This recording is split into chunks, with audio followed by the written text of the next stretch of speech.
From the stress of the pandemic to financial and family issues, the reasons are different, but doctors say the outcome is the same.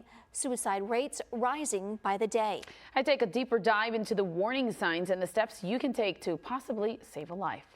Oh yeah, lots of licks, lots of loves all the time. 22-year-old Mackenzie Stover has a big future ahead.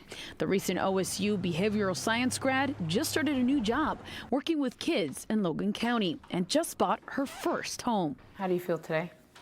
Amazing. I feel super excited. I can't believe just 2 years ago I went from being at the bottom of the ocean to owning a house. So I am beyond excited. I feel like I'm on cloud 9 today.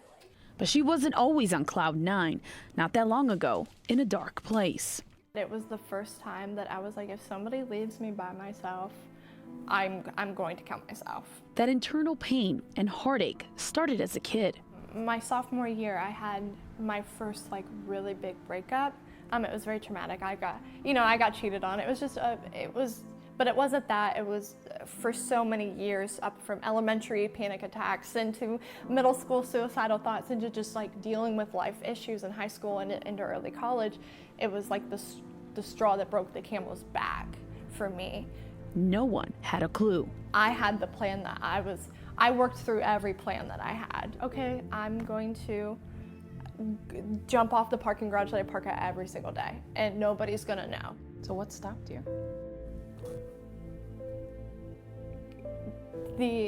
I went into work at the Ohio Suicide Prevention Foundation.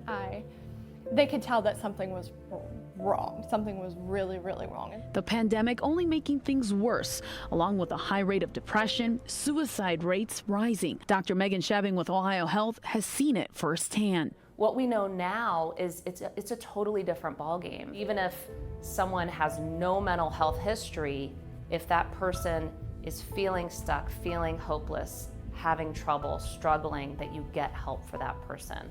According to the CDC, suicide rates overall have gone up the past few decades. From 2000 to 2018, it jumped from 10 to 14%. But Ohio health experts say more than half of the people who die by suicide have no previous mental health issues. I'm really sad, and nobody reached out to me because I was that happy person, so they didn't think anything of it. They weren't like, oh, I bet Mackenzie's at home crying right now. At her breaking point, Stover ended up in the hospital, finally getting the help she needed. They were so nice, they were so sweet, and I was very shocked. I was like, you are so busy, you have all these people injured and not happy, and you're treating me, who's suicidal, like a queen when it's so stigmatized. So they took me back to the psychiatric emergency room.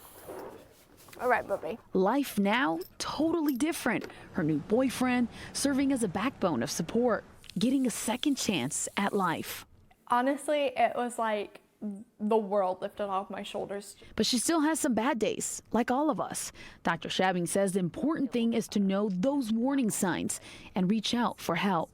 Worsening depression, worsening anxiety, and difficulty sleeping. Social withdrawal is a big one. A really great first step is to touch base with your primary care physician. Stover sharing her story in hopes of helping someone else. My biggest piece of advice is to go out and get support and talk about those issues and really let it off your chest, because if you don't, it's something it's never going to go away.